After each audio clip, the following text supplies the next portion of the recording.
এই যে দেখতে পাচ্ছেন যে পাইপটা, যেমন স্প্লিট এসিতে ড্রেন পাইপটা বাইরে থাকে জলটা পড়ার জন্য, কিন্তু এটা তো অ্যাকচুয়ালি এই যে এই স্প্লিট বলছি সরি, এটা এই পোর্টেবল এসিটা, এটা তো যে কোনো রুমের মধ্যে আপনারা নিয়ে ব্যবহার করতে পারবেন। 1 টনের এই পোর্টেবল এসিটা, তা এর জল পড়ার হচ্ছে পাইপ এইটা। এখানে একটা কিছু প্লাস্টিকের বালতি বা যে কোনো একটা জিনিস রেখে দিলে এর মধ্যে পড়বে আর গরম হাওয়া বার হবে এইটা থেকে।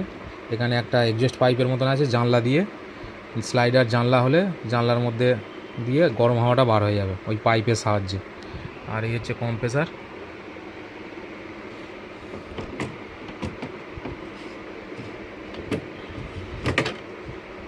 আর এই হচ্ছে ফিল্টার।